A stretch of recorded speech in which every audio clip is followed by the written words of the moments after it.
kicks weren't necessarily as effective played downrange, and so you may see that effect going on in these 20-mile-an-hour or so winds today. Yes, and the Jumbos are back for their second game of the weekend, having played Colby College yesterday, ending with a 1-1 tie. Now, it looks like the Jumbos will be looking for a revenge win today. They are favored in this game, seeing as they have one NESCAC game, and Trinity has not won any yet. However, Trinity might be looking to get that one win today. How do we think Trinity's gonna turn up to this game today? I think they're gonna come out fighting. I think they've had a rough start to the season. Obviously, you have no wins in NESCAC and no wins overall. That's got to be at least a little disappointing to start. But they've had some close losses. Only one of their losses has been more than a goal. And their most recent game in a 1-2 loss versus Bates, they looked like they absolutely could win it. Unfortunately, they couldn't put it together, but they're definitely looking to put it together today. Yeah, absolutely. And even though they haven't had a NESCAC win yet, most of their games have ended in ties. So they are probably looking to secure that first win today, but it definitely will be a challenge, given not only the environment, but also the vigor of this Jumbos team. Absolutely.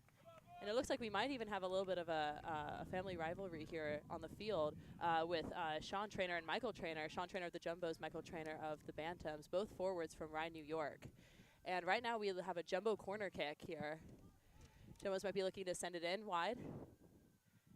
And it's knocked out by the Bantams for a Jumbos throw.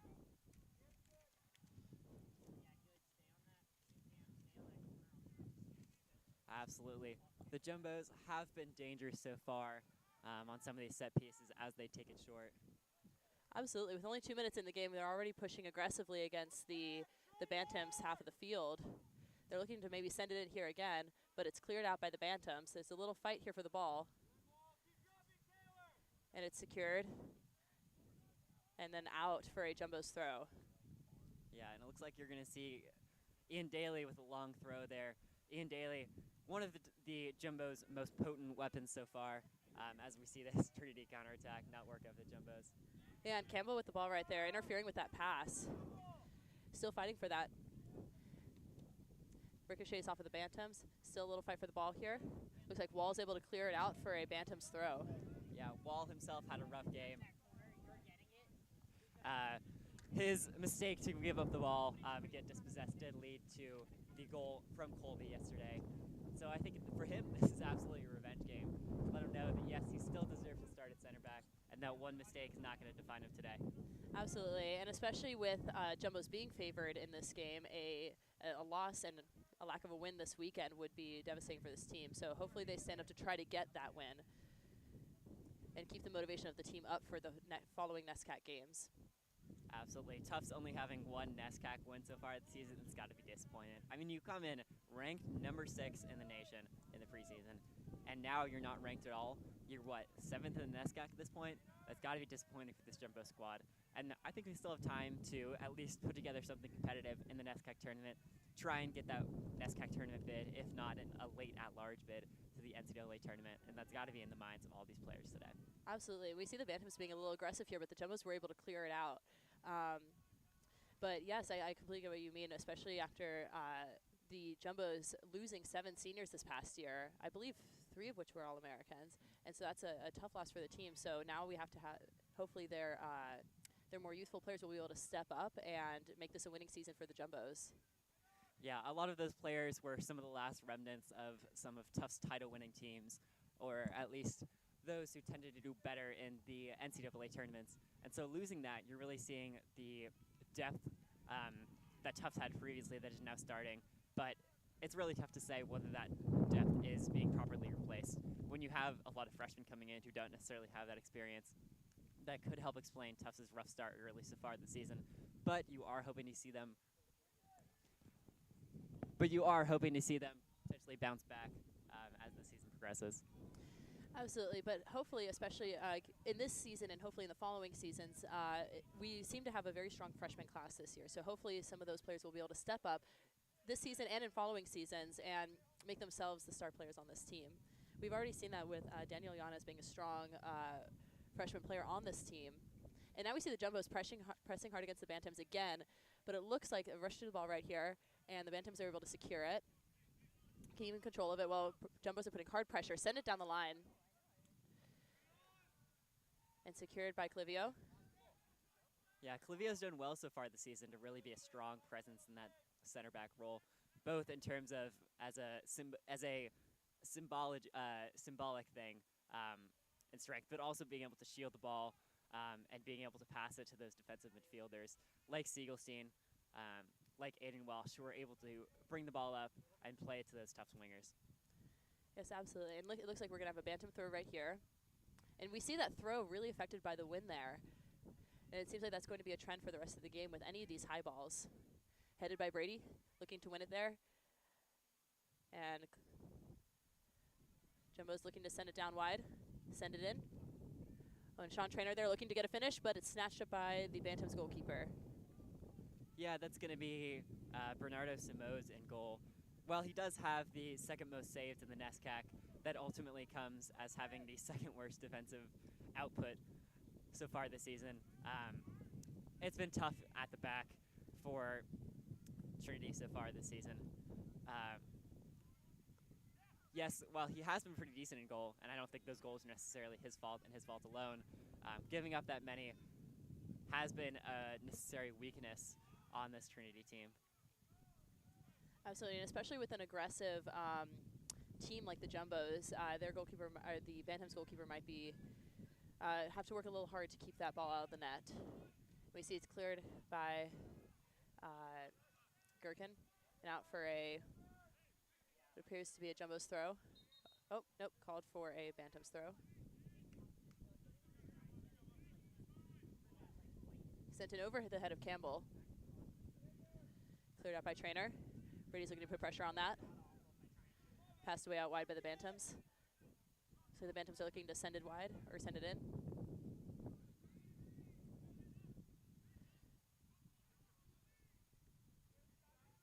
And Daly looking to prevent that run. Bantams send it in. Campbell able to get that out of the possession of the Bantams. Sends it upfield. Bantams win the ball. Taken out wide again. Sent right in the middle, right into the feet of the Jumbos. And one back by the Bantams. The Jumbos were able to get it back. Taking it down the field now with Sean Trainer. Trainer thinks about the long ball there. Oh, absolutely. Ultimately doesn't have it. Oh, and Jumbos dispossess the ball there. Nice tackle from Wall. Sent back to Lauda. Some harsh pressure from the Bantams there. And again, you have some of that weakness on the ball from the Jumbos. I think that just comes from the overall inexperience. This team is younger. We're starting more freshmen than you were in previous years. And so with that, you have mistakes. Like, for example, Wall giving up the ball, leading to the goal yesterday, or that incident in midfield, where you just have a little bit of miscommunication from these players not necessarily playing together for as much time as previous years. Absolutely, and a lot of the juniors and the seniors on this team also did miss a year of gameplay because of the pandemic. And so there could be a little bit of disconnect as a result of that. But hopefully with the rest of the season still spread far up in front of us, the Jumbos will learn to connect and hopefully be able to become a more cohesive team. And a free kick here for the Bantams. Absolutely. The Bantams are pressing up so far. Is playing very aggressively, setting it into the box here, it looks like. Headed out. A little bit of volleyball there by the Bantams.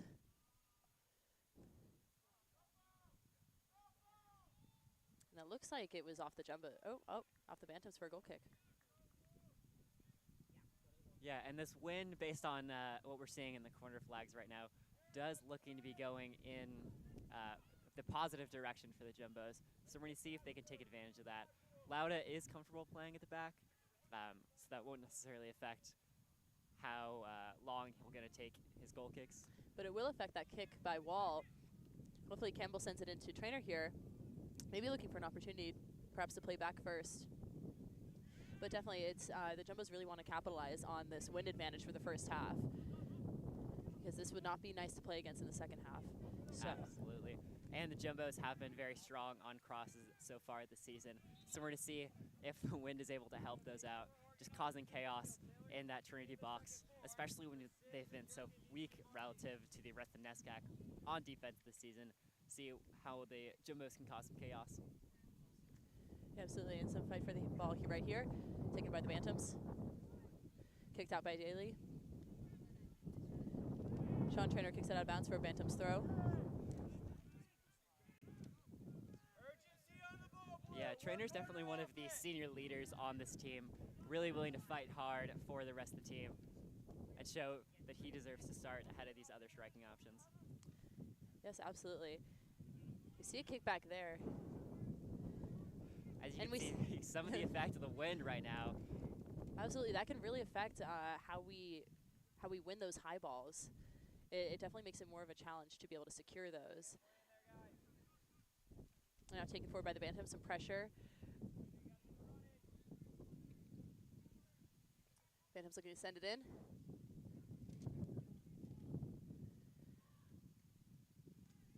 Campbell able to send it out of the box there, preventing that opportunity. As you can hear, some of these Trinity fans on the other side of the field happy with winning that header there. Bantams send in the ball, but once again, Campbell's able to kick it out. Trinity really sending in a lot of these balls into the box, but unable to capitalize on any of these moments. Their players haven't been able to get too many touches on the ball right in the box over those crosses. And Campbell's been really diligent about getting those out of the box and making sure that they don't have that opportunity. Some pressure by Brady. And he's able to win it. Oh. More pressure by Brady, looking to secure that ball. Looks like it'll be out for a Jumbo's throw. Yeah, that's well done from the Jumbos there. I mean, we've talked about this wind a couple times already, but you've seen the effect that it just goes a little higher, and then that leads to a failed clearance from the Trinity defender. Not being able to clear it, and getting Brady able to get a fun on that ball and really fight for it to keep it going. Absolutely, it looks like Campbell's taking the throw right here. Sends a short throw into Brady. Bantams cleared out.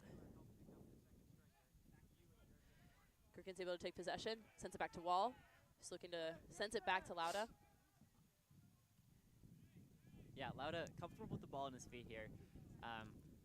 Trinity pressing relatively high, which I always advocate for when I'm on the broadcast. When you press high, you can make the defense make mistakes.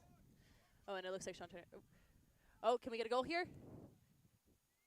And an easy pass in the net by Sean Trainer. That'll be the first goal of the game for the Tufts Jumbos here.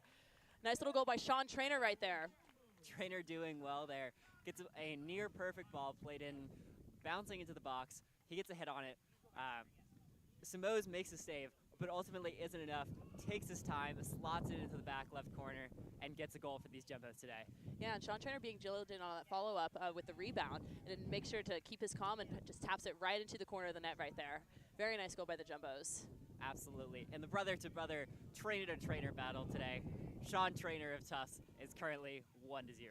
Yeah, we'll see if Michael can come back and maybe get a goal on the Jumbos, but I think that this Jumbos defense has been pretty strong today. Absolutely. It's got to be an awkward dinner tonight between the families.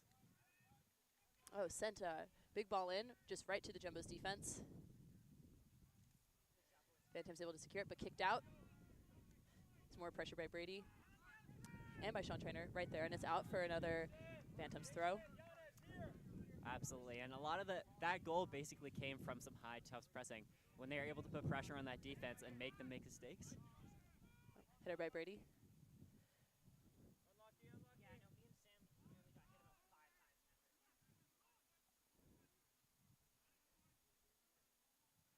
As again, it looks like they are looking for those as Trinity gets dispossessed. Oh, and Yana sending a ball out wide here. Looking for another opportunity, but secured by the goalkeeper of the Bantams. Yeah, I think it's a great job to get dispossessed there, or for Tufts to dispossess Trinity right there. Ultimately, I think Desertel probably wanted him to take that ball a little more and wait for the perfect pass instead of just playing it as it was. I do find it interesting that we've been seeing the Bantams goalkeeper. Oh, call on the field right here. It's going to be a Bantams kick. But I think it's been interesting seeing the Bantams goalkeeper has been playing a lot of these high balls, been doing a lot of punts when he gains possession.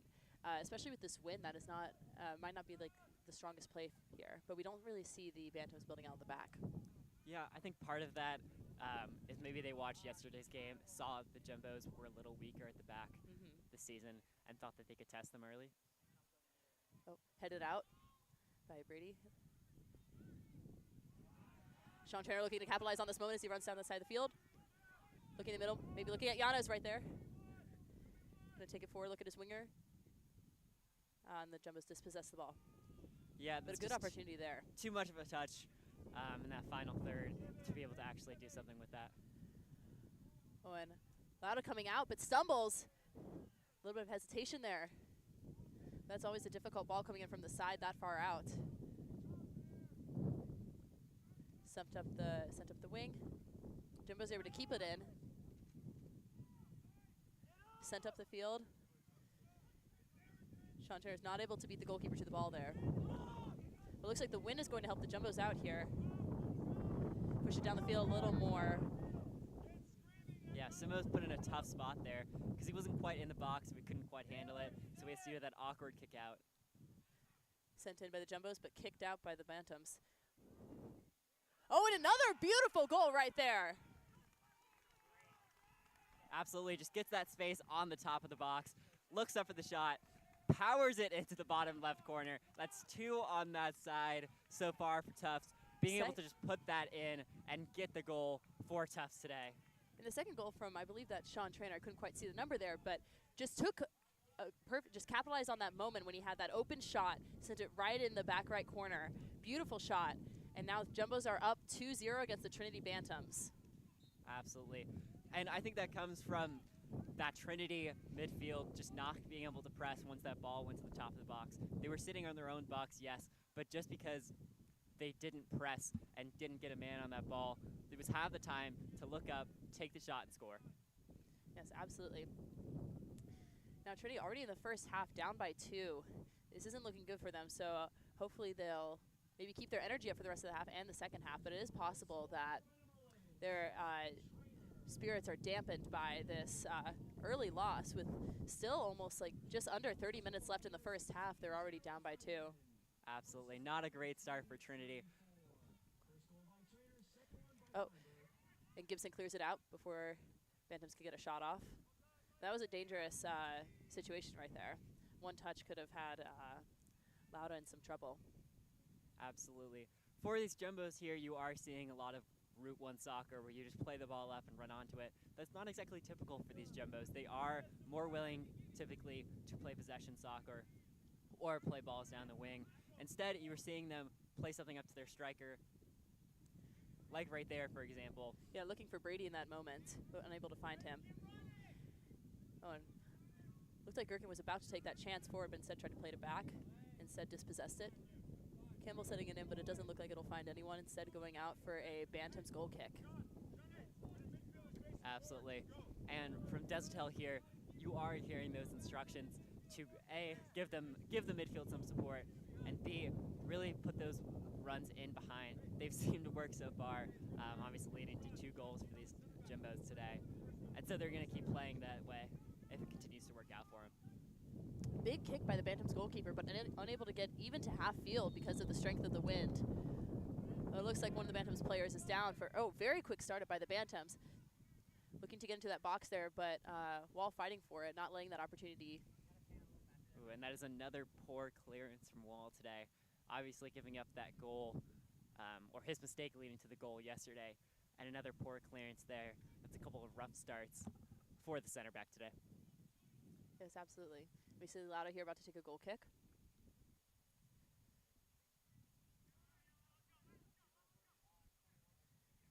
Sends it out wide.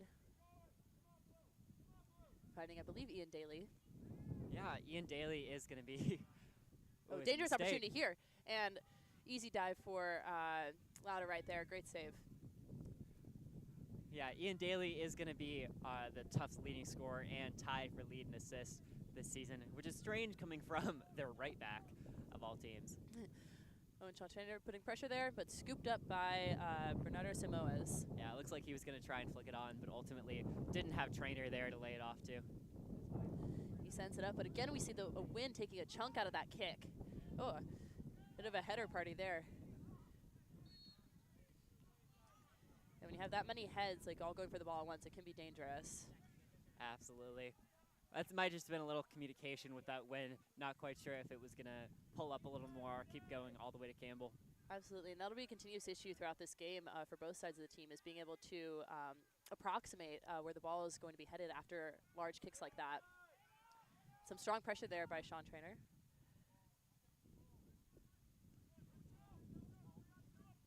Absolutely.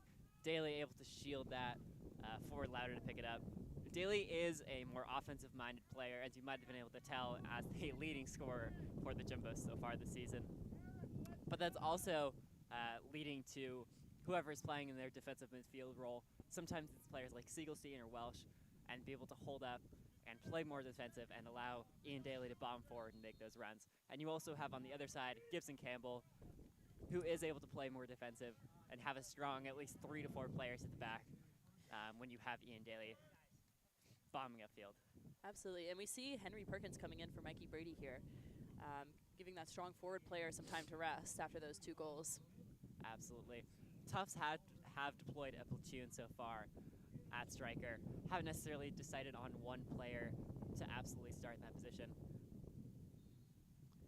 which could also be contributing to some of Tufts' offensive woes. They are ranked 7th, I believe, in terms of offensive output, in terms of goals scored so far in the NESCAC this season.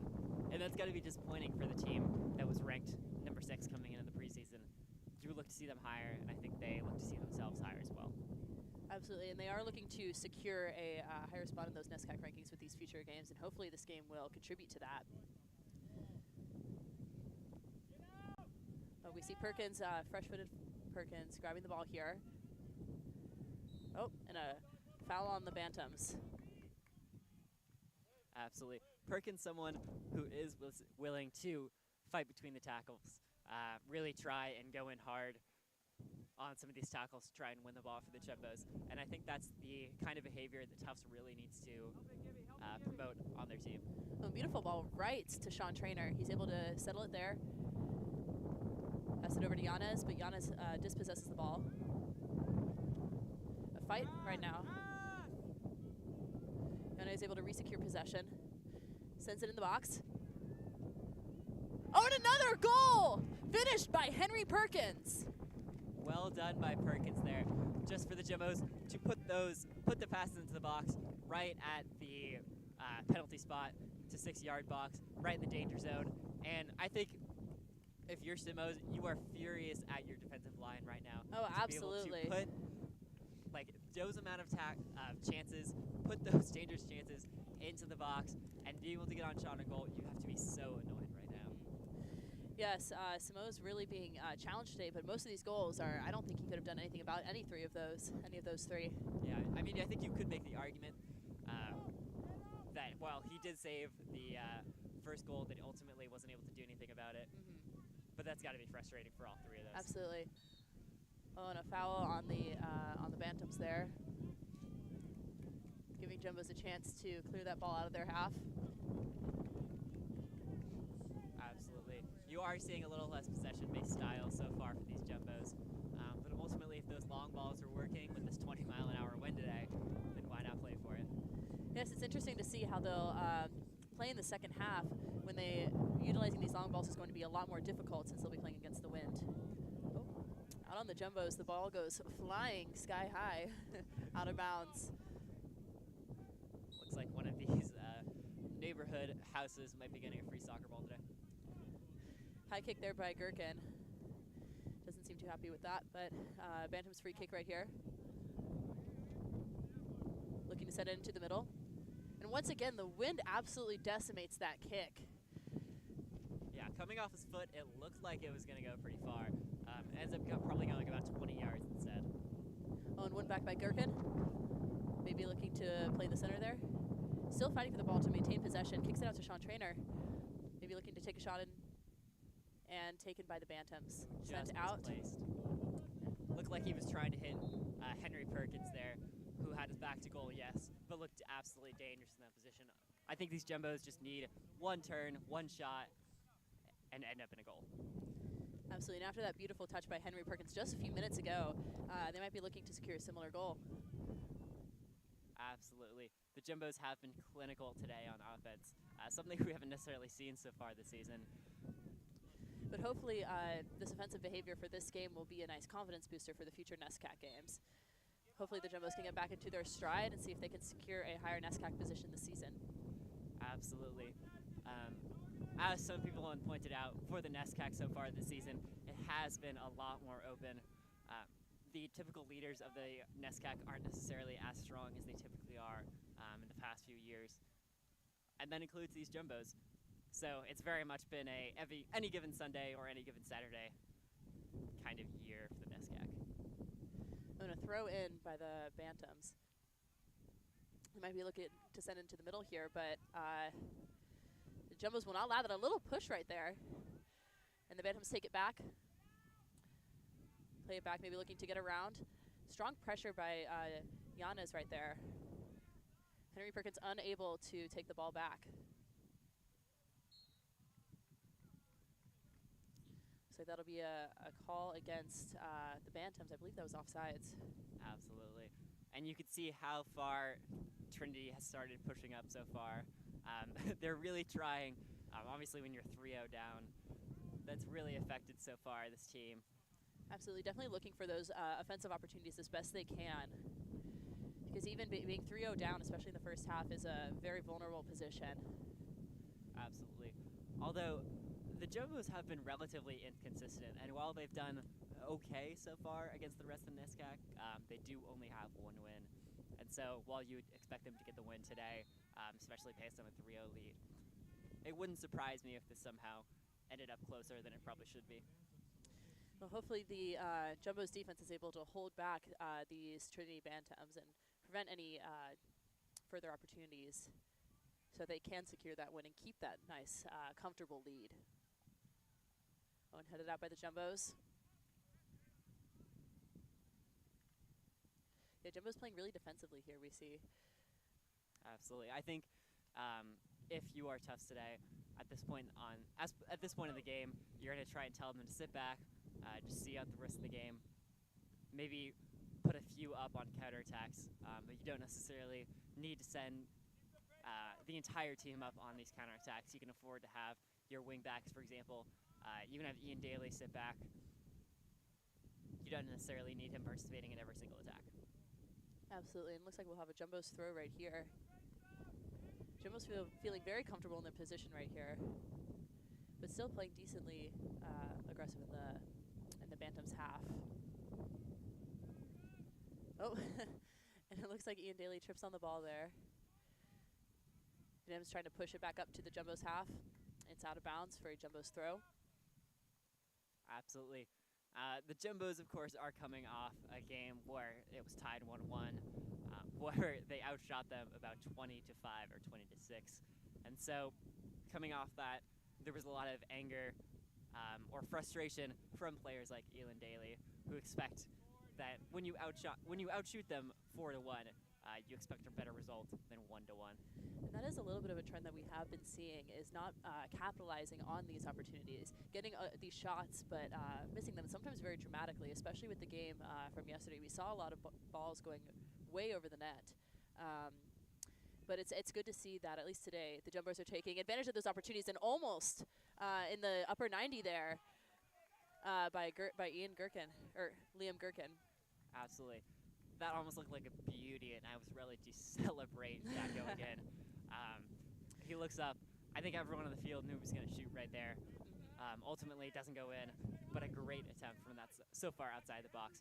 Tufts actually, so far this season, typically has not done so well on those outside the box chances. They've done better almost all their attacks inside the 18, but they've done well taking 2 shots outside the box here and scoring both of them. Yeah, or almost scoring one, scoring the other. It's good to see that confidence and aggression and taking those opportunities.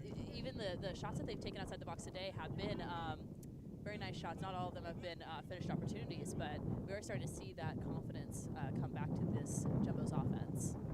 Absolutely, and I think it's absolutely something they needed for their season. We've talked before about how they've struggled so far this season to try and be clinical on offense and be strong enough on defense. But I think a confidence booster is absolutely what this Jumbos team needed. Another kick here by Samoas. Settled by Perkins. Not able to stay with the ball. Little fight for the ball there. Bantams win it, looking to send it in. Once again, the wind proving their enemy this game. Absolutely. I don't quite know if this score line would be the same if the teams start in opposite halves, but maybe that'll be effective in the second half. Yeah, we'll have to see how the Jumbos perform in the second half when they are against the wind, but we do know that this team is very good at playing out from the back, especially with Eric Lauda being very comfortable with his feet and very comfortable passing out to his wide defenders. Absolutely. Obviously, when you have a goalie that can play with their feet like that, it's really like putting someone else on offense instead of just sticking them in the back. Nice settle there by Liam Gherkin. Another fight for the ball. Gherkin wins it. Sent back to Clivio. Oh, but a lot of pressure there by the Bantams, and it's out for a Jumbo's throw, or Bantam's throw. Yeah, Clivio, I don't think was just ready for that pressure there. Ultimately gets a little overwhelmed and has to pass it out to avoid getting dispossessed and leading to another goal like yesterday. It certainly took him by surprise, and especially with the aggression that the Bantams are putting on this team now, especially being down 0-3. But just as I say that, Giannis takes the ball, sending it out wide. The Bantams interrupt that pass. Giannis putting pressure and is able to kick it out for looks like a Bantam's throw. Absolutely. You did see a nice attempted pass there to try and put him through. Ultimately gets intercepted. Headed by the Bantams. Giannis trying to beat the Bantams to the ball there.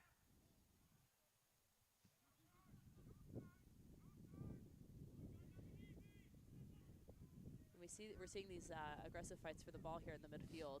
Absolutely. Trying to win all these throws and high kicks. Trinity not necessarily playing as wide on the field, not stretching horizontally. While they are using their wingers a lot, they aren't necessarily playing them to the fullest extent horizontally. And a shot right here, and punched out by Eric Lauda. Once again, seeing the absolute threat that is Eric Lauda in the defensive half of this team. Absolutely. I know you played goalkeeper, and just being able to pick out that pass and get a hand on it. Obviously, if he doesn't get a hand on it, it's a real threat on goal. And so be able to punch that out, put in a place where even the second shot isn't necessarily as threatening because you have bodies in the box. That's got to be an absolute skill for that keeper. Absolutely. And while that ball might not have necessarily been going into the net itself, Eric Lauda was able to prevent that follow-up by the Bantams, preventing that opportunity. He's been a really key player for this team since he started with the Jumbos last year. Absolutely, and it's great to see that strong of a start from a sophomore, being able to integrate into that team, be in a position that does require a lot of leadership as you are commanding your back line a lot of the time, and being able to contribute to this Jumbos defense.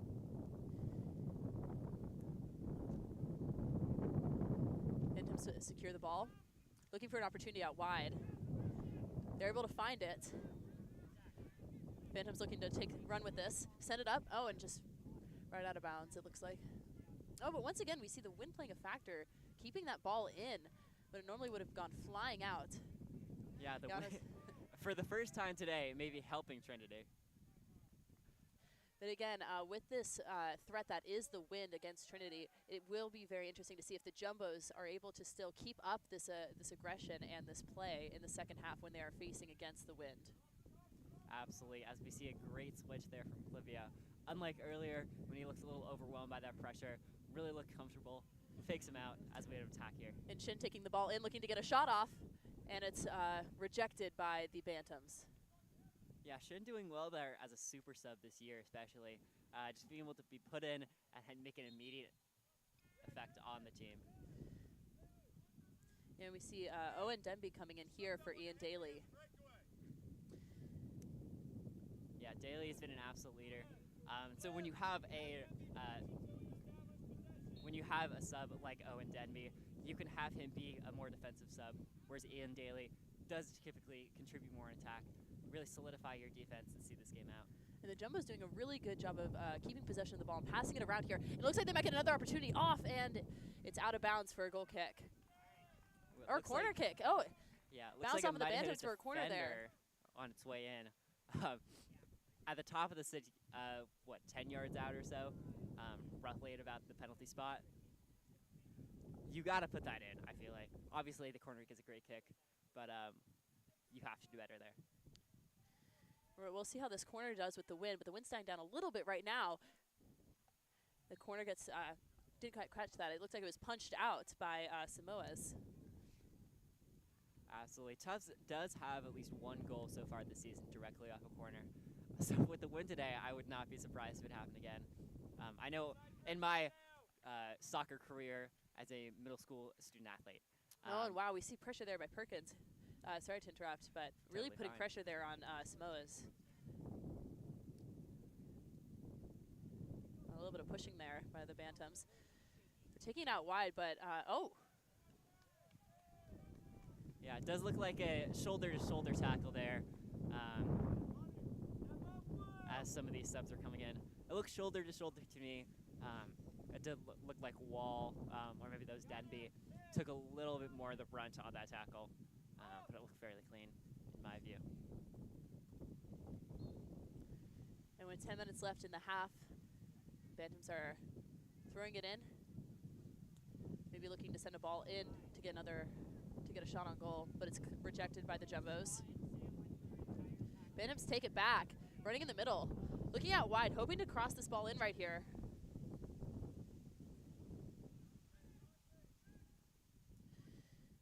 But it's turned away by Clivio, not letting that ball get into that dangerous position in the box, but also a little assisted by the wind, which was keeping it from being as powerful as it could have been. Absolutely. As we look to see the throw-in come in here. You see the ball cleared out by Yanez.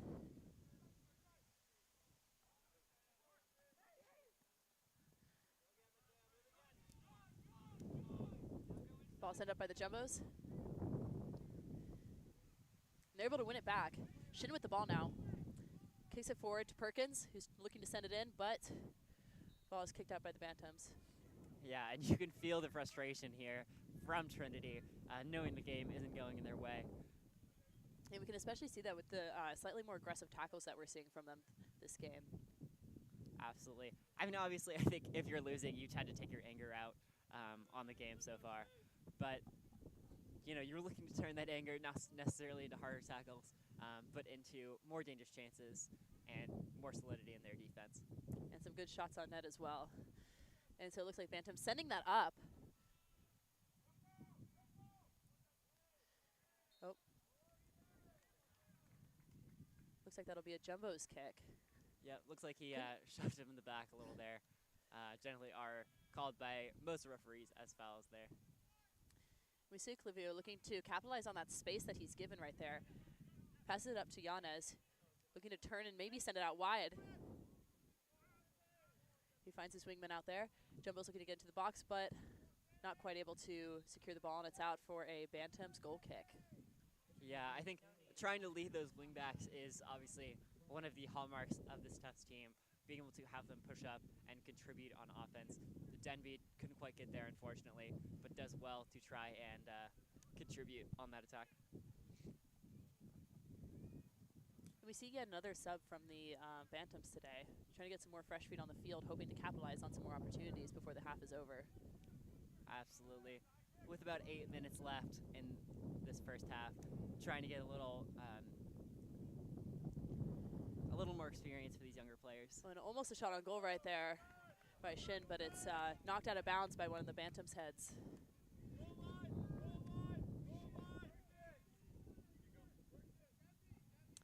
We see Anthony Bangdia and Ben Werner entering the field now, taking out Perkins and Mason Schultz. Absolutely. And I think we have potential left-footed in-swinger coming in. Perfectly, and that shot will be assisted by the wind, hoping to get that nice curve in there so that the Jumbos can maybe finish this on net and get a 4-0 lead. And just when I say, did that go in? I think he did. There, just as I was saying it, the Jumbos were able to finish that right there. In the back right corner of the net once again. That seems to be a hot spot for the Jumbos today as they secure a 4-0 lead against the Trinity Bantams with only 7 minutes left in the first half. Absolutely. It's great to see those Jumbos getting to that first ball and being able to flick it into the back of the net there. What a goal for the Jumbos. And now we just see the spirits of this Trinity team being crushed. They're trying to send in this long ball here. And once again, it's just rejected by the Jumbos defense. However, the Bantams will be getting this free kick here, hoping to get some kind of score on their side of the board before the half is up. Absolutely. If I'm the Trinity coach here, obviously I'm going to have my players count my 10 yards. Once that happens, I think you definitely have the shot. They're going to have, looks like 2 in the wall, maybe 3 at this point. I think you have the angle for the shot if you want it, especially with that left foot. And alternatively, if you want to put something in the net, Lauda maybe. This is a dangerous ball right here. Just absolutely went through the Bantams players. No one able to get ahead on it. But that is a very dangerous angle that the Trinity Bantams were not able to capitalize on. And now it's back to their goalkeepers. They try to play it out from the back, maybe looking to send it in again. That seems to be a favorite play of these Trinity Bantams. But again, once again, that long play, which has not been proving successful for them in this half because of the wind, it's cut short. The ball played back. Good communication by Lauda there. Is able to scoop it up. Taking his time with the ball, looking to wean down this clock in the remaining 6 minutes of the first half. Yeah, Lauda there on that free kick. Ultimately, you're stuck in between a rock and a hard place. You can potentially try and defend that shot that you know is pretty likely to come in, but that leaves you vulnerable if a cross comes in that you can't necessarily go in and pick it out and have to trust that defense. And when that defense doesn't win that header and goes over their heads, exactly, that's why communication and chemistry within a team, especially within a defense, is so critical.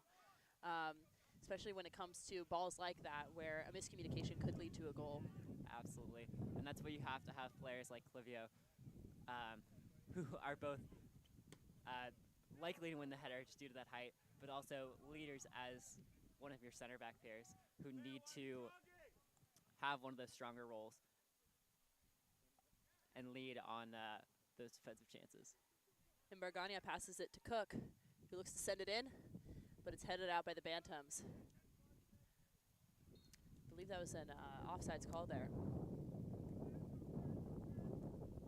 Once again, the wind picking up yet again. So the Bantams are looking to play it out of the back here to avoid the cut that wind takes to their kicks. Absolutely. I think you're going to see in the second half, as we have roughly about 4 minutes remaining in this first half, that's something you're going to see them try and be a little more successful in when you're not dealing with that wind coming straight at you.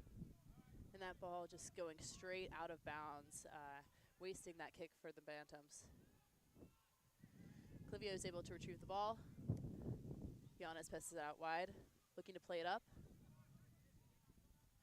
Max Cook sending it up, but it goes straight to a Bantams player.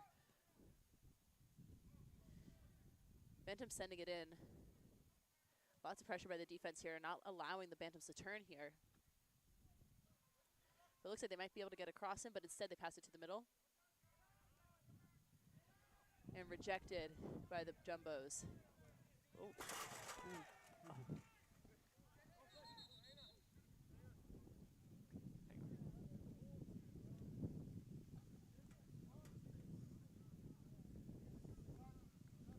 We're not sure if we're still live at this point, but we're going to take a minute.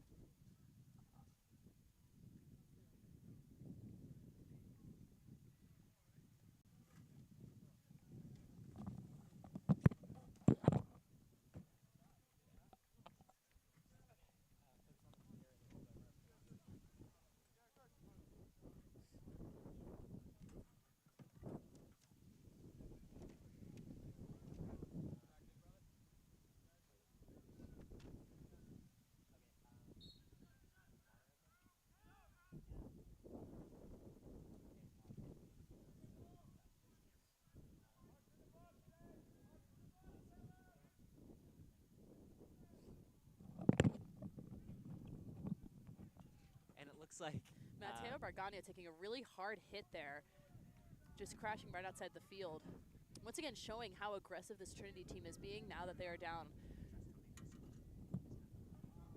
Shin able to pass it up, but interrupted by Trinity. And kicked out by Max Cook with less than 3 minutes remaining on the clock.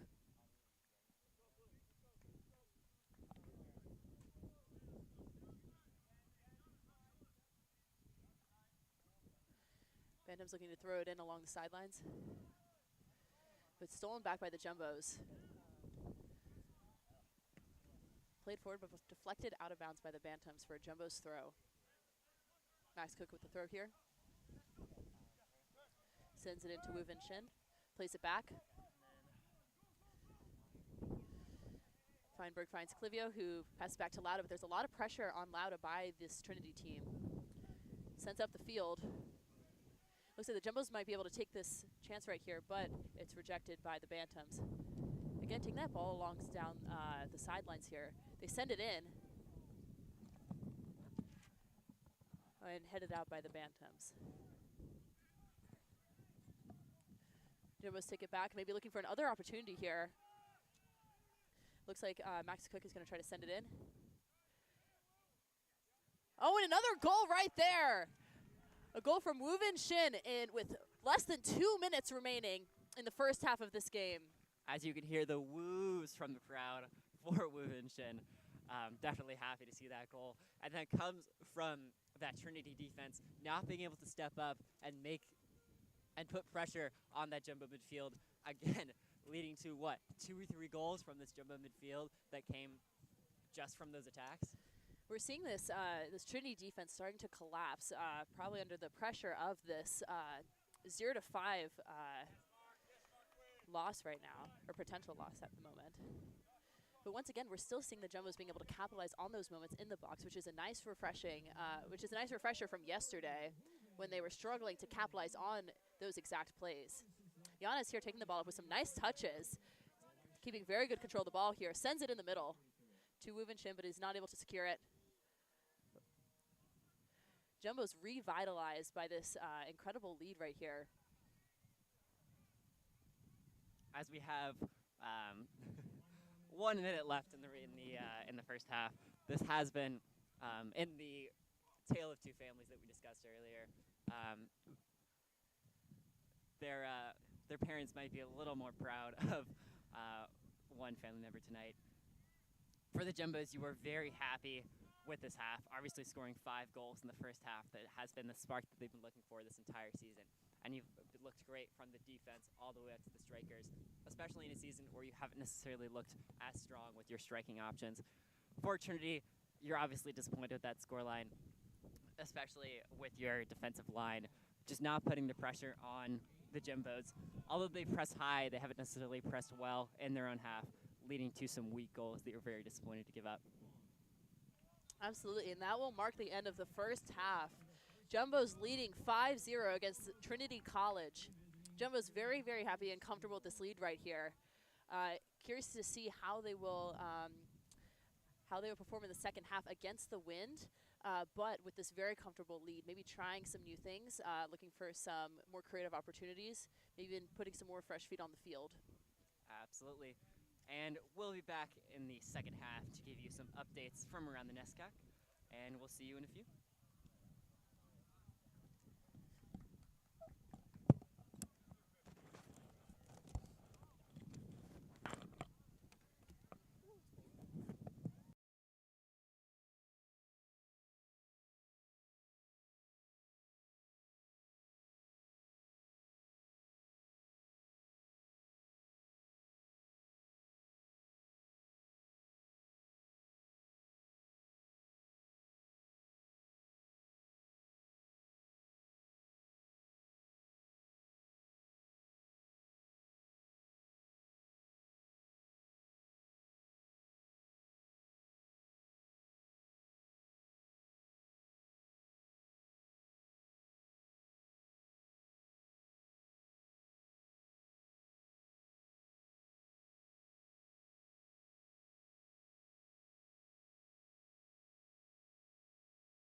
box, but the Jumbos are able to get it out, not letting the Bantams take advantage of that wind.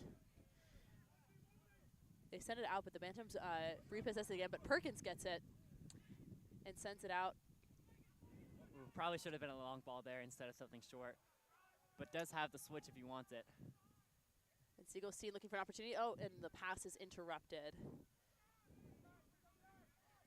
Bantams following, looking to take this up along the sides. Looking for some opportunities in the center there. They're able to get around the Jumbos. Play it out wide, but the pass is too weak. Oh, able to get snatched up by Bantams number 7. Looking for an opportunity to send it in. Interrupted by the Jumbos. Sends it out. We see the winds die down a little bit, but we can't count that that's going to be, we can't count on that being a consistent trend. Ooh, and what a switch to the other side of the field. Oh, it looks like there will be a shot on goal, but denied.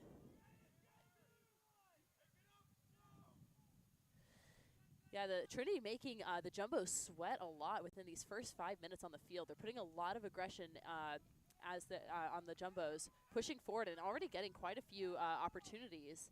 They haven't been able to capitalize on any of them yet, but if I were the Jumbos, I wouldn't so much be worried about losing this game, but I'd be a little worried about letting up some goals. Absolutely. For Coach Nlevu, this is his first year as the Trinity Bantams head coach, but he did play for the Zimbabwe national team after coming out of college.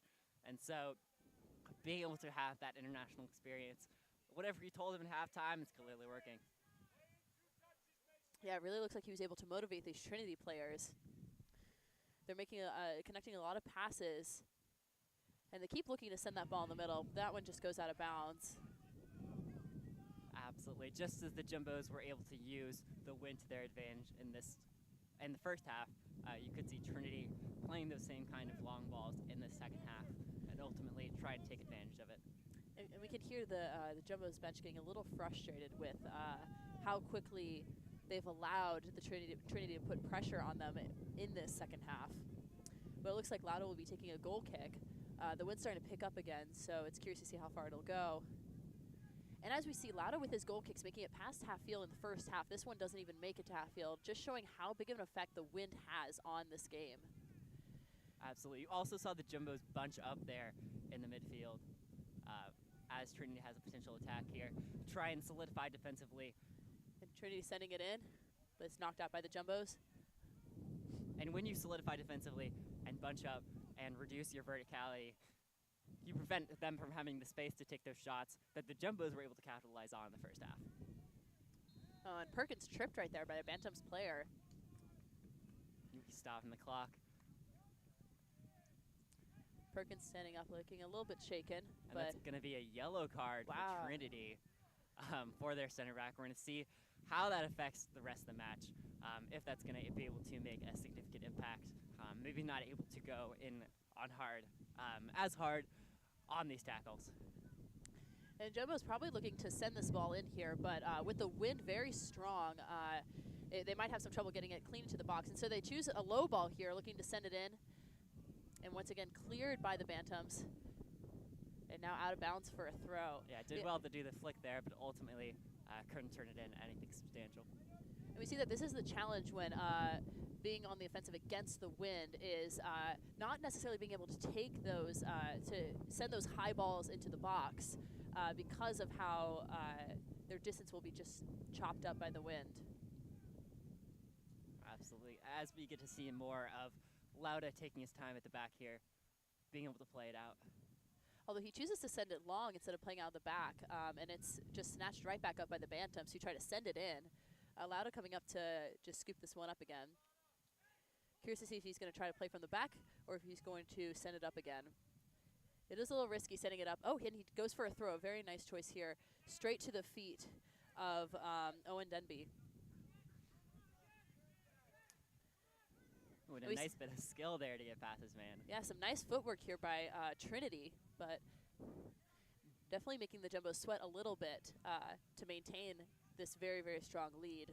Yeah, that is something that's very common, or at least more common at the college level. You're able to have players like even like your center backs, players who in high school you might not necessarily be as comfortable with the ball. As the ball is kicked out here, being able to put it on a move and get past a given player. Bantam's taking the ball again, looking to cross it out wide, taking advantage of that of the distance that the wind provides. But it's ultimately taken back by the Jumbos, who are looking to capitalize on this open space here. And I believe that's Feigen looking to send it in. Oh, and the ball is dispossessed. Bantam's take it back. Yeah, he thought he had the run going. Unfortunately, it was cut short. Oh, but back with the ball again. Looking to send it in. Perkins looking to get that shot, but isn't quite able to catch up to the ball. Unfortunately, offside there. Looked like a great ball for a second. We thought he was going to score.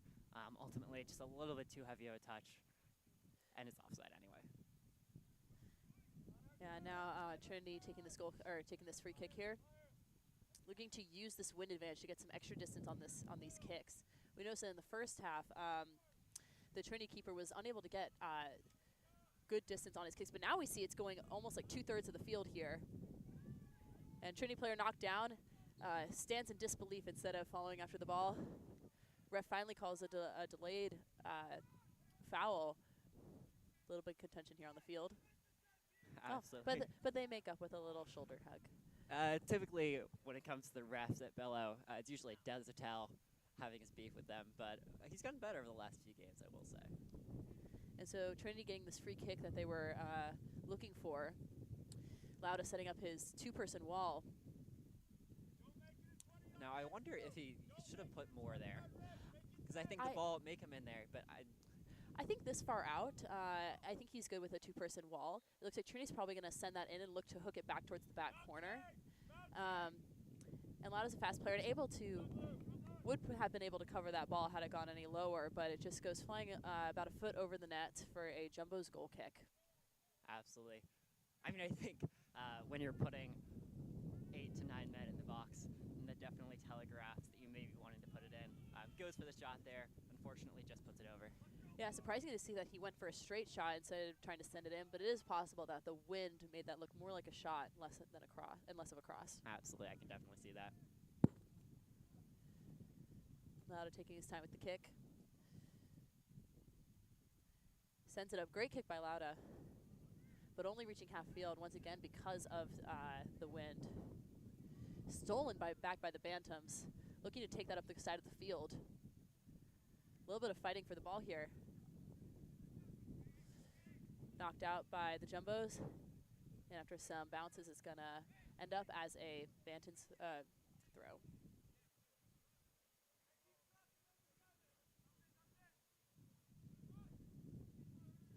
Bantam's looking to play it back. Perkins putting some pressure there. Trying to deny that pass to the back, but ultimately gives the Bantams an opportunity to play it forward, but is denied by Clivio. Headed out by Feinberg. Oh, a trip there.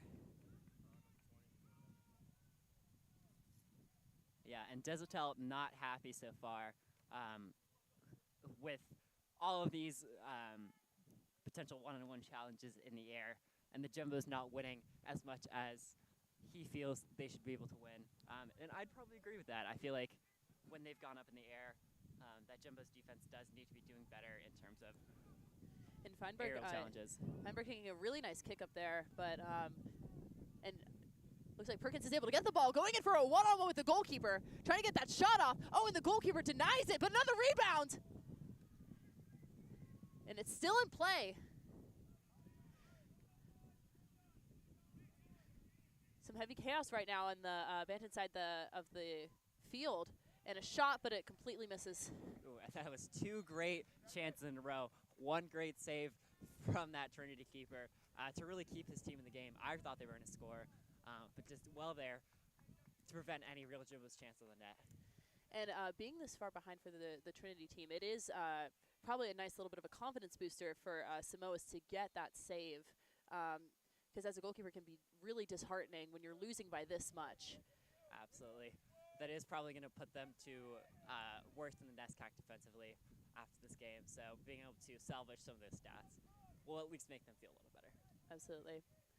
And here we see Bantam's throw.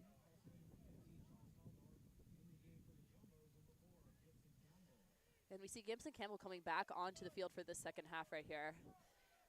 He did a very good job of clearing the ball and being a nice defensive threat last half.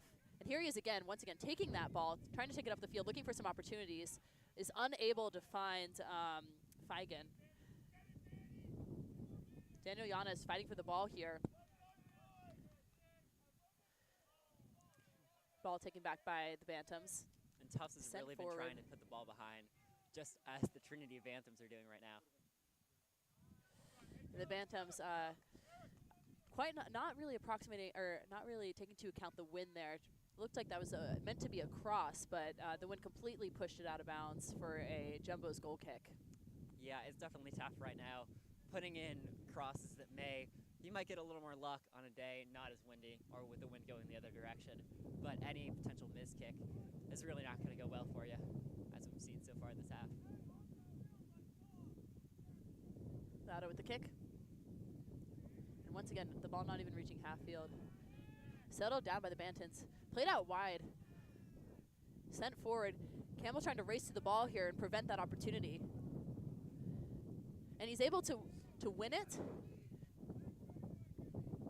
And out of bounds for a Trinity throw.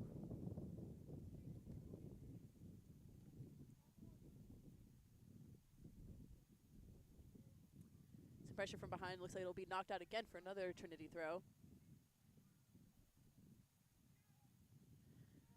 Tufts trying to keep an eye on some of the players in the center there, trying to prevent a run-in from one of the forwards.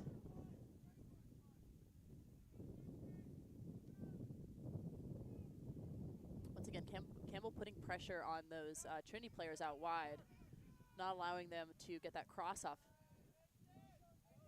Mason Schultz again denying that cross, keeping the play relatively contained on this little corner of the field.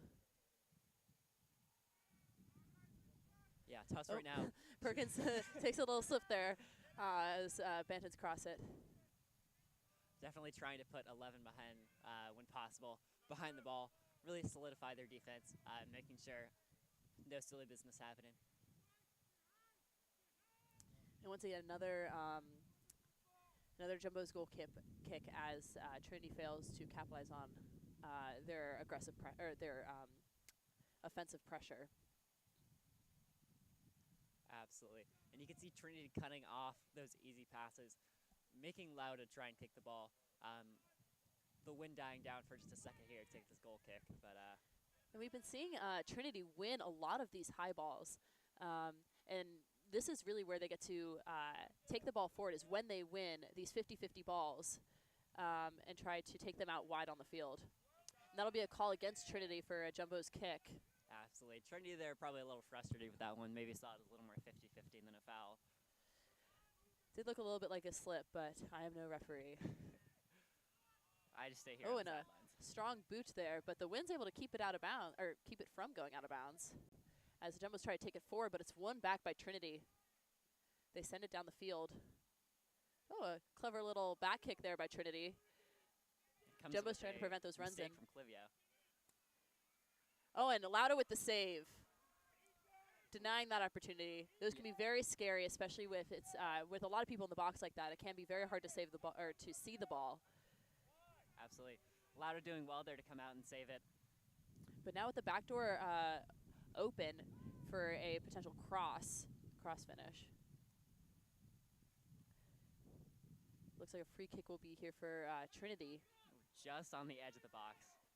Hard to tell from our angle how close it is, but Trinity probably wanted a little bit more of a penalty there.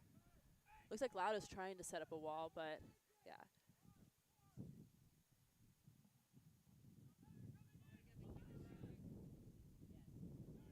It looks like a 2 or 3 person wall. I believe that's a 2-person wall.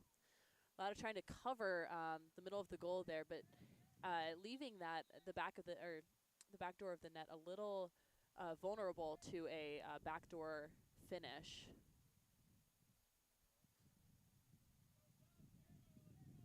Absolutely. I don't know, based on your goalkeeping experience, what are you trying to think here for Lauda? Well, want to make sure I didn't miss anything right there.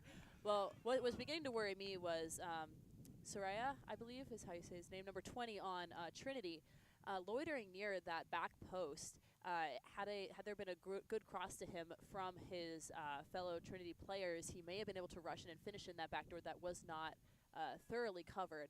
But also with the number of players in the that were conglomerating near the center of the box, it's hard to say that there was any fault in that positioning. Absolutely. Obviously, it's tough to be able to navigate through that traffic to try and catch or punch anything. Especially when you have the Trinity leading scorer in Soraya lurking at that back post.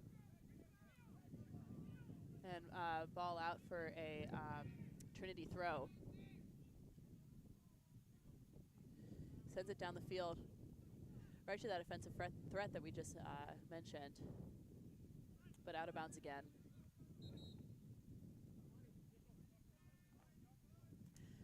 We see Wu and Shin coming back into the game, along with Andres Rosas.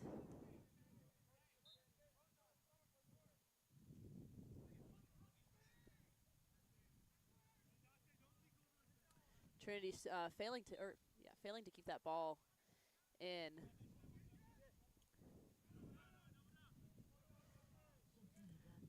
Trinity regaining possession here.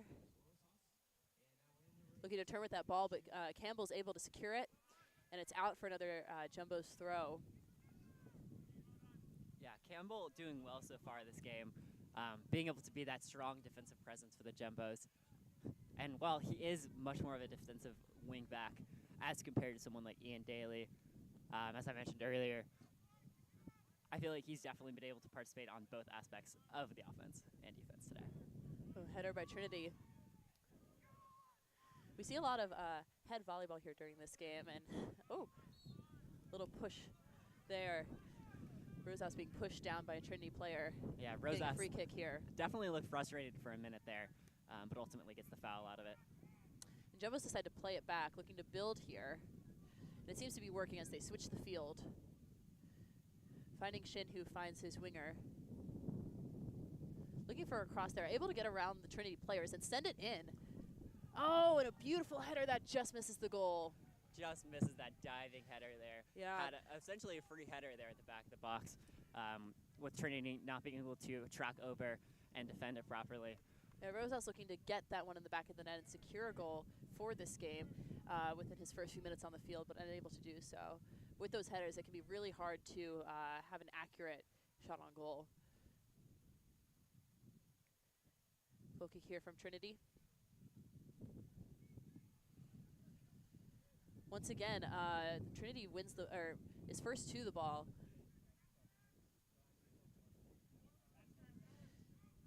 And Shin takes it. Some nice footwork there. Able to send it out wide. Back to Shin. Looking for an opportunity here to send it in, but over the net. Ooh, that's tough there. I'm not sure if he was going to go for more of the cross there. It was trying to chip the keeper. True, yes. A rough angle either way. Difficult angle.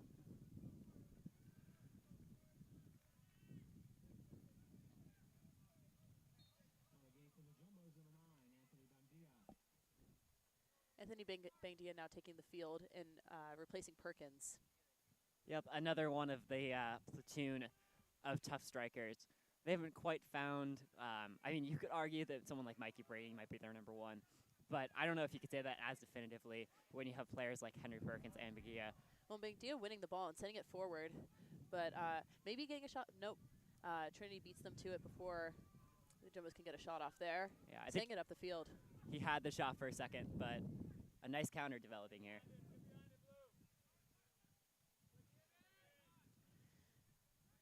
Campbell doing well to prevent that that revenge play.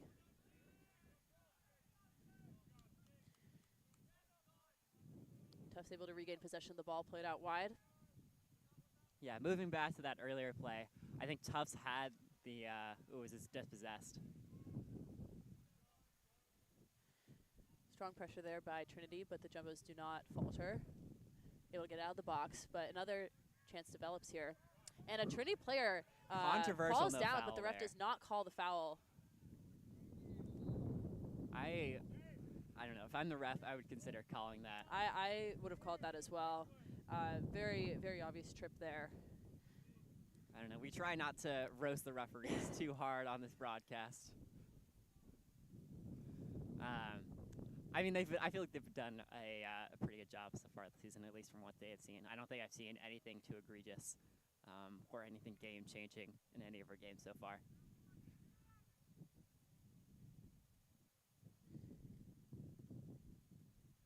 Here we'll see a drop kick.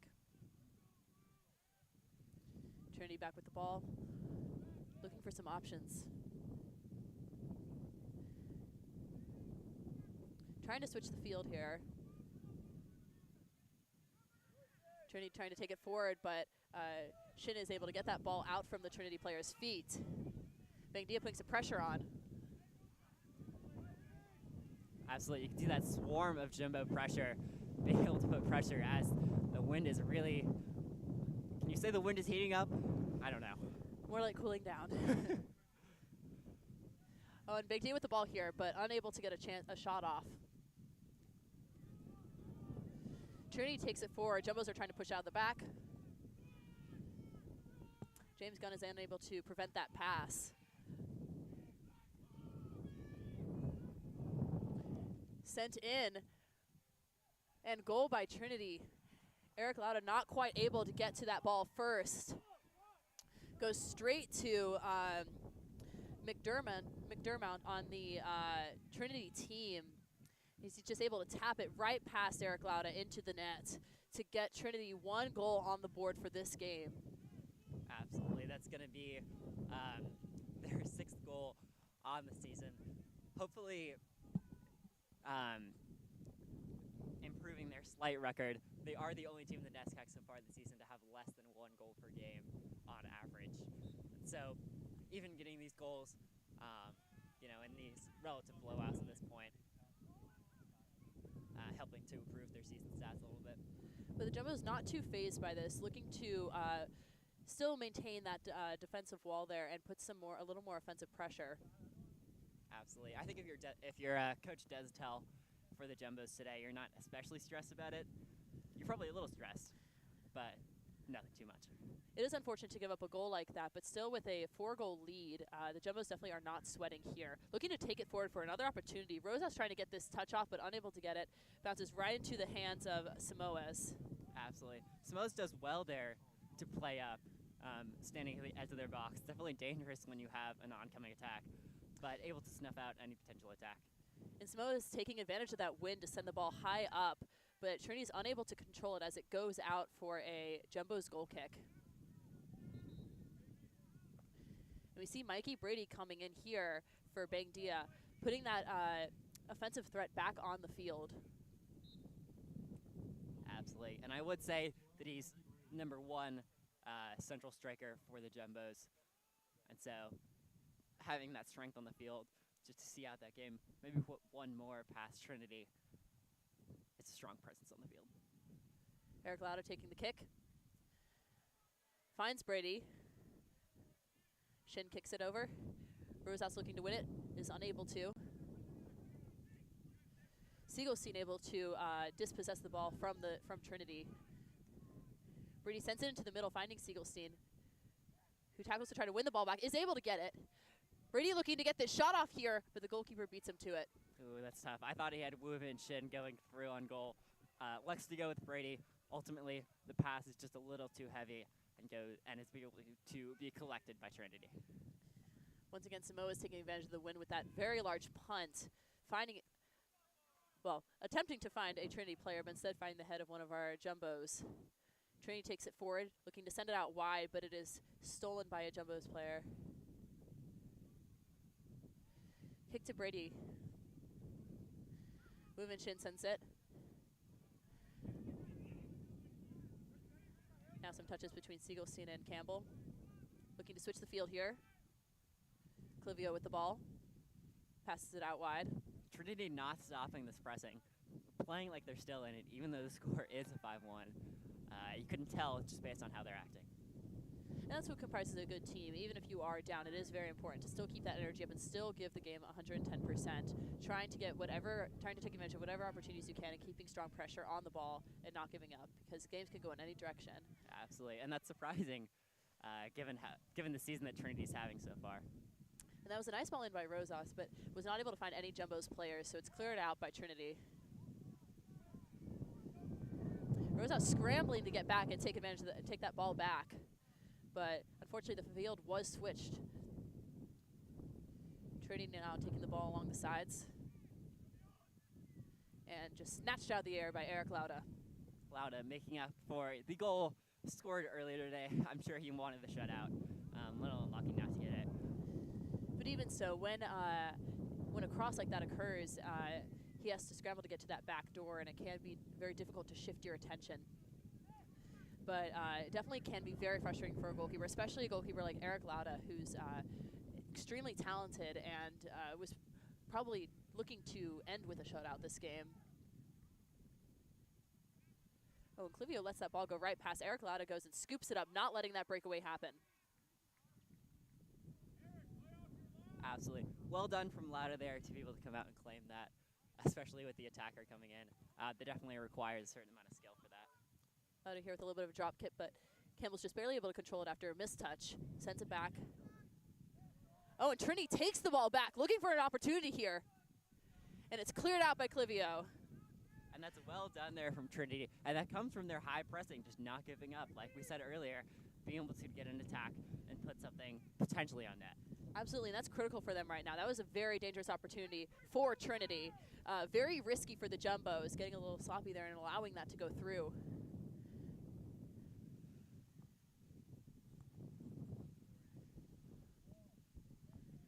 Now goal kick here for Trinity. Jumbo's hoping to keep this out of the back of the net.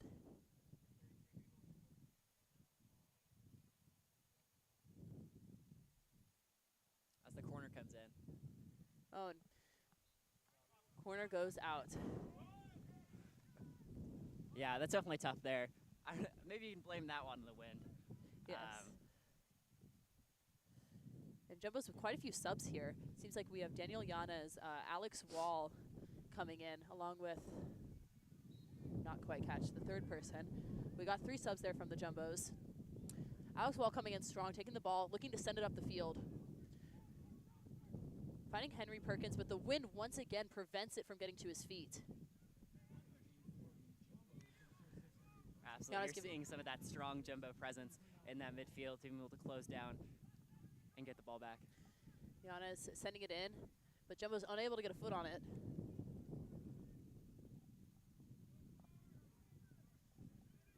Rosas looking for a shot here, but sends it right to the stomach of the goalkeeper. Ooh, that is a tough shot on goal right there, especially when the defense give you space and they're not closing you down. You have a slightly free shot. Just sending it right to the goalkeeper's got to be disappointing. Samoa's taking his time with this kick here, looking to get some pressure from Perkins, who only presses a little lightly. Jumbos retake the ball. Rosas with pressure on the back, passes it back to Yanez. Yanez with a lot of pressure is able to get it back out to Rosas. Once again, taps it back to him. Jumbo's sending it out wide. Taking up the field now. Able to find Perkins, who just is unable to complete a pass. Sends it right back to the Trinity.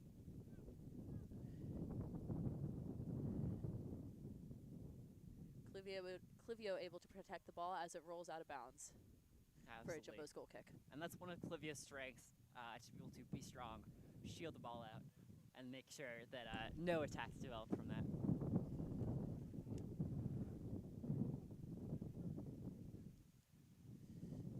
We see Lauda with the kick here, and we see that some of the Trinity forwards are staying pretty strong up the field. Absolutely, and what that does is prevents it from playing anything short, makes them kick the ball into the wind. Absolutely, they know the threat that he can be with his feet, especially when playing out of the back. Because with this wind, the Jumbos are probably looking to do more playing out of the back to avoid having their long kicks decimated by the wind. As we're having almost collision with the JumboCast table again. Cougar and I had a little bit of a fright. Absolutely. It looks like the player who ran to the table earlier did end up being all right, though, thankfully.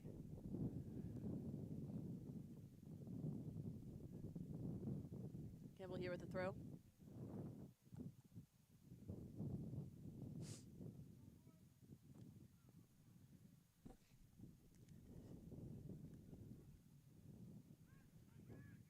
Trinity looking to control the ball here and send it in. But Giannis puts pressure on that, not allowing that ball to be sent in. Trinity sends the ball wide, looking to finish that shot there, but are unable to. Yeah, that's tough there, just to send that wide. Not being able to put something on net. And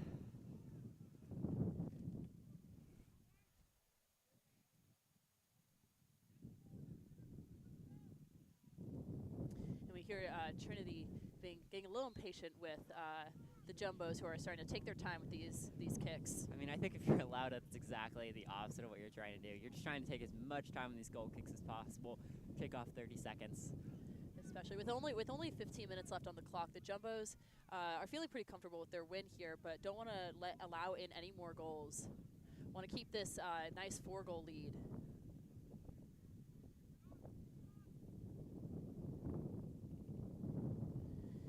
And once again, that kick from Trinity goes a little further than intended because of the wind. Once again, allowing Lauda to wean some time off the clock as he jogs back for his goal kick.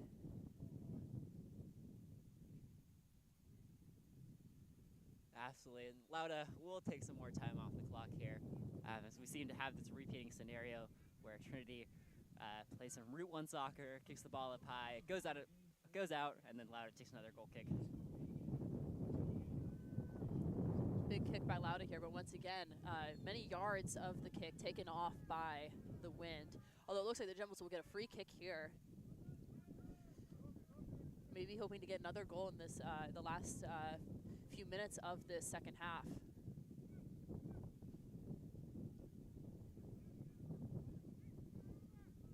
Clivio with the kick.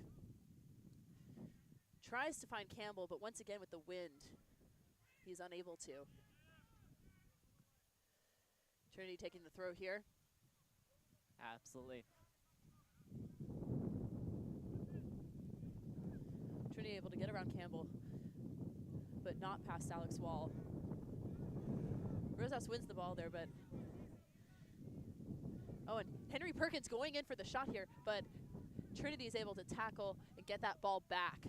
Yeah, Tufts really thought they had a foul there on Perkins. Ultimately not given, but a dangerous attack there for just a minute.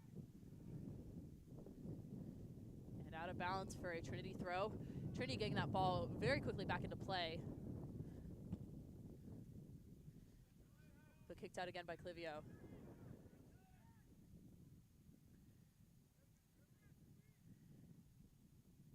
Trinity looking to take it forward. Once again, out of bounds for another Jumbo's goal kick. Absolutely. Although Tufts is winning the battle in terms of shots with 13 compared to the Trinity 6. But they've also been relatively clinical. Roughly half those shots are on goal, so much better than the previous game. And also scoring 5 of those 7 shots on goal. Kick here from Lauda. Henry Perkins trying to get there first, was unable to. Had some trouble getting up there. Hopefully no injury there, as he seems to be having some trouble with his ankle.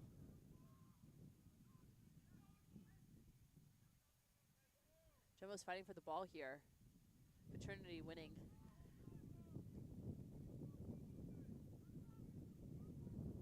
The ball's out for Jumbo's throw. Absolutely. The game's getting a little more cagey now. As you can see, there's a little back and forth on that left side there. I don't know if that's Trinity getting more frustrated. You have a great switch across the field. Cross to Rosas here. He's looking to redeem his shot from earlier, but ultimately takes too long, tries to send it into Yanez.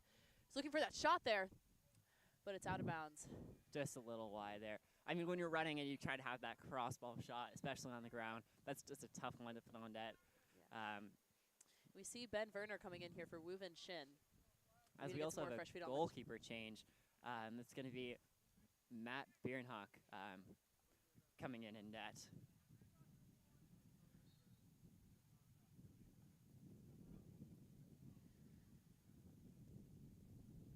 Yeah, Bernhawk taking the goal kick now. Yeah, he only had about 2 minutes so far this season, so this is going to be his first substantial action. We're going to get some more time on the field. Maybe hoping for a chance to make a good save here. Absolutely. Even these, you might call it garbage time. Trinity looking for an opportunity there, but is denied by the Jumbo's defense. Yeah, that's done well there from Clivio to be able to clear that. Get to the ball first. That's definitely something that the Tufts coaching staff has been emphasizing. Getting to that first ball and then that second ball to make sure that you don't give any chances to Trinity today. Make sure you see out the rest of that game.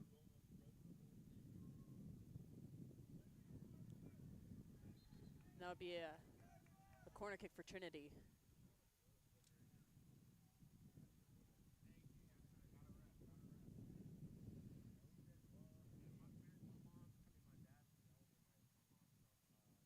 Trinity sends the ball in. And it's defended well by the Jumbos. That's a scary situation with that many people there. It can deflect off of anyone. But another corner kick here, much to the chagrin of the Jumbos. Ball sent in and snatched out of the air by Eric Lauda. Lauda a little slow to get out there, but looks like he's going to be fine.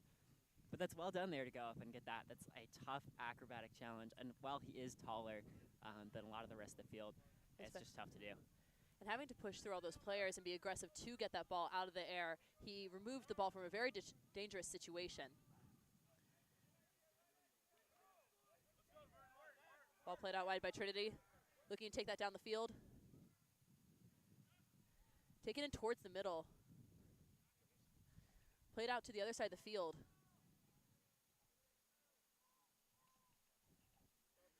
And Trinity sends it over the net. We have 3 subs in here for the Jumbos. Barganya, Wansinana, and it looks like James Flagger coming in. Yep, and it looks like Gibson Campbell coming in at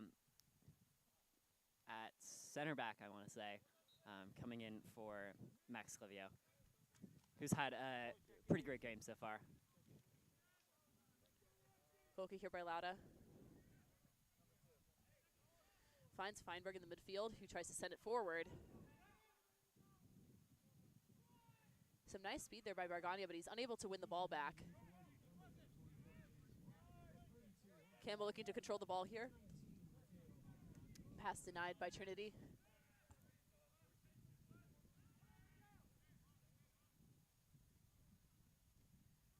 Barganya getting that ball back. Some tripping occurring here. I think you could have argued for a foul there, based on him following and then getting in the way. But I think that's a good call there. At least to me, it just looked like a little accidental slip, just some accidental stumbling there. Jumbo's looking for an opportunity here. Some nice passes here. Looking to send this one in, but it's denied by Trinity. Trinity having a lot of space to take here and also some opportunities to play out wide, which they do.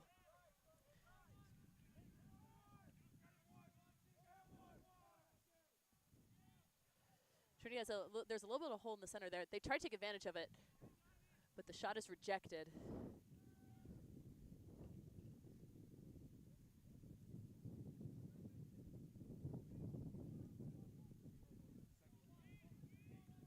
Another shot here by Trinity. And grabbed by Eric Lauda, not letting the Trinity forwards get that head off. Barganya with the ball now. Looking to take the advantage of that space. Looking to find potentially Ben Werner, yes, and Werner gets the ball now. Sends it back out wide, but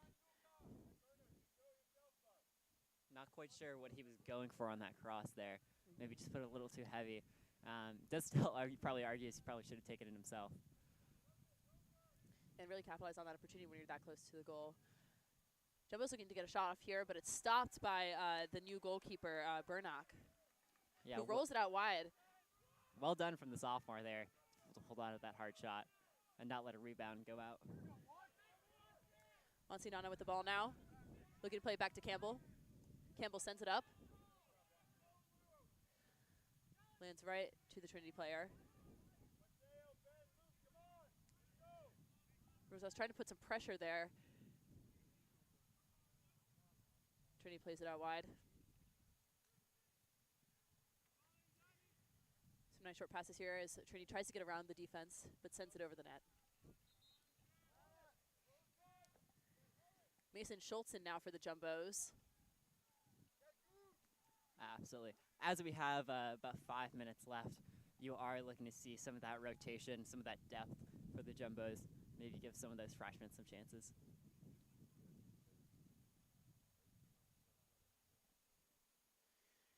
Eric Otto once again with the goal kick. 5 minutes left on the clock here at Bellow Field. Tufts with a 5-1 lead over Trinity College. Trinity first to the ball, but Tufts ultimately taking control of it.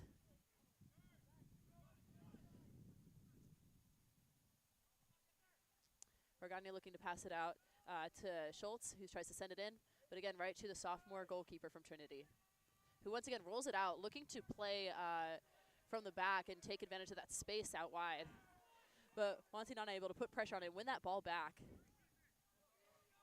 Well done there, not to play the immediate pass from Gamble, but play a better one here. And Feinberg here trying to take advantage of that faltering by the Trinity player, but unable to capitalize on that moment. Oh, that's another tough cross there, not going to the right man. Trinity denying that opportunity. And again, we have the Jumbos just trying to take as much time as they can, really see out the rest of this game. Absolutely, and here with the Jumbos throw. Short throw here, but Trinity's almost able to gain possession. Ends up being knocked right back to the Trinity's goalkeeper for a goal kick. Absolutely, as you know, he'll tell his team, push up the field for the 3.5 minutes left. Jumbo is able to get the first touch on it. Trying to gain control of it now, and there's a little bit of head volleyball going on right now.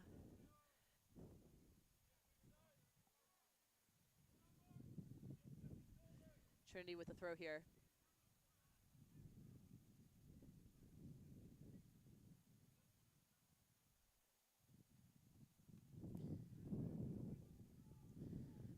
Burgundian trying to take control of that, but it's knocked out of bounds for Jumbo's throw. Absolutely. The Jumbos, I feel like, have had a pretty good game so far. Obviously, scoring 5 goals might say that, but they've really been able to dominate Trinity today, both on the defensive front, only having 1 or 2 real chances that threaten Lauda, but also offensively in a season where they've been struggling. Bargania looking for a shot here. Is unable to get that in the back of the net. Some good pressure there by the Trinity defense to prevent that opportunity. Ultimately, just unlucky there to put that wide as the final 2 minutes of the game here. Goal kick here for Trinity. Finds itself at the head of Wansinana. Ben Werner trying to take it forward. Once again, the ball finds itself at the hands of the sophomore Trinity goalkeeper. Yeah, a couple hard tackles there from Trinity. I'm be annoyed at the outcome of this game. Ooh. And another couple of hard back and forth fouls between the 2 teams. I don't know if you can call that a revenge foul from Gibson Campbell, but definitely coming in hard. Clock still rolling here with less than 2 minutes remaining. Yeah, I think if you're the ref here, you're just trying to say, like, you know, the game's almost over. Like, no need to No need to miss any more future time. Some discrepancies here on the field, but it looks like it'll be a drop kick.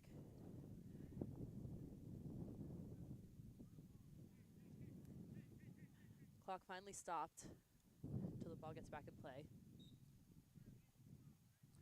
Feinberg passing it out to Campbell, who finds James Flagg, plays it back to Eric Lauda, looking to have some nice control of the ball here before time runs out.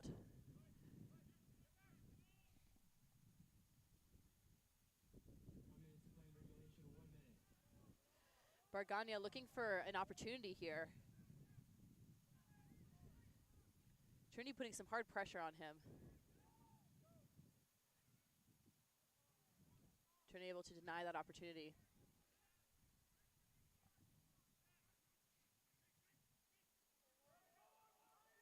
Monsignano looking for an opportunity here and is unable to get the goal. Ooh, but a great save from Bernock here to be able to prevent a 6th one from going in. Jumbo's, the game ain't over yet. Just as competitive as it was for the first half. And that's got to be a great feeling for Matt Bernhock when having only played 2 minutes of this season prior to this game, being able to come into the game and make even just a slight bit of a difference with that save has got to be a great feeling. The corner kick headed out by Dante Merlin of Trinity. 10 seconds left on the clock here at Bello.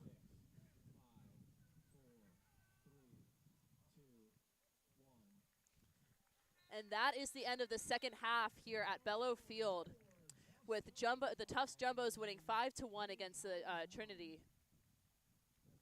Absolutely, and I think we saw a great game here for the Jumbos. In a season where they've struggled to have the same kind of offensive output, they're able to put 5 past Trinity today. And be able to be also great defensively too. Not to say that Trinity was necessarily poor. I think they just had a few chances going early that ultimately sealed the fate for Trinity fairly early on. But a great game here for the Tufts Jumbos.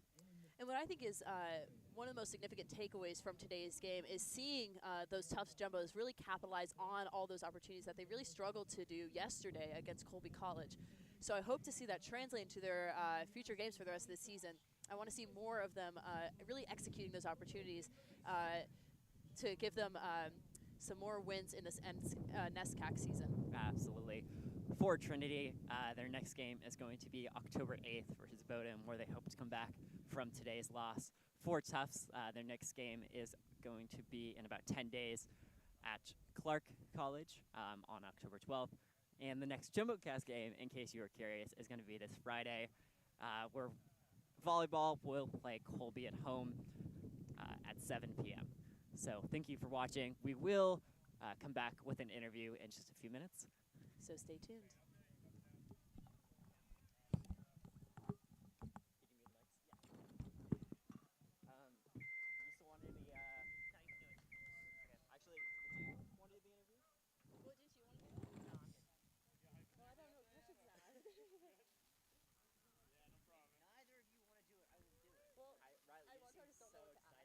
Yeah, you were so excited. Riley, I could feel your passion.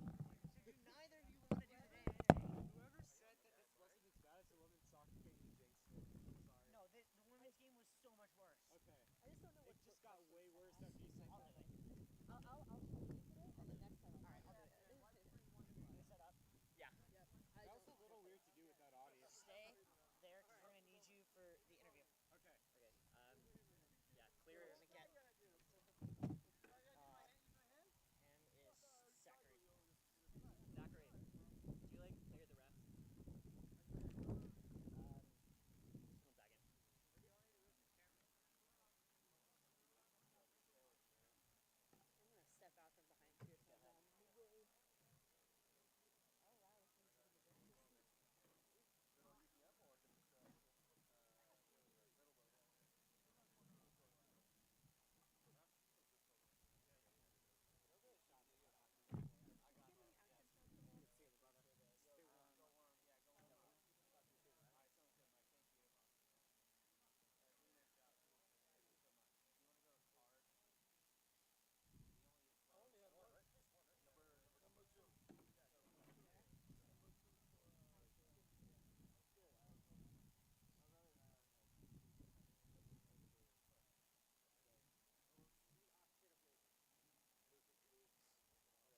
are good.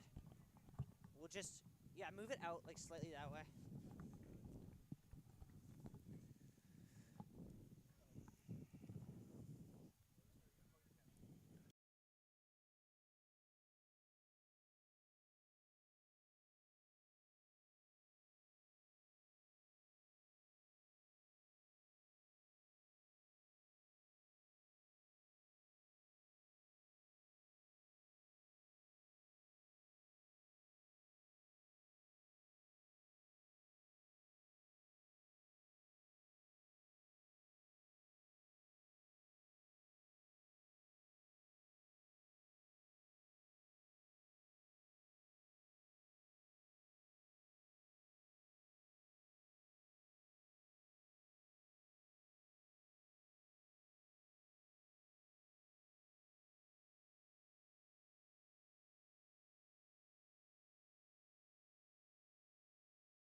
Working on like staying sharp with playing going to that.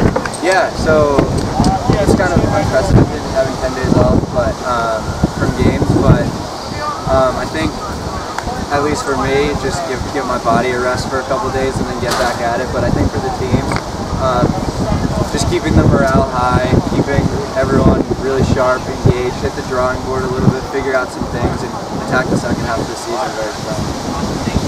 Thank you. Thank you, ladies and gentlemen, for tuning in on JumboCast. Behind the mic, we had Cooper Hansen and Tony Stinson.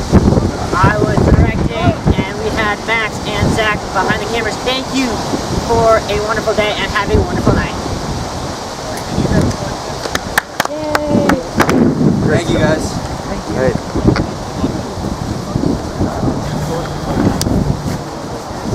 All right.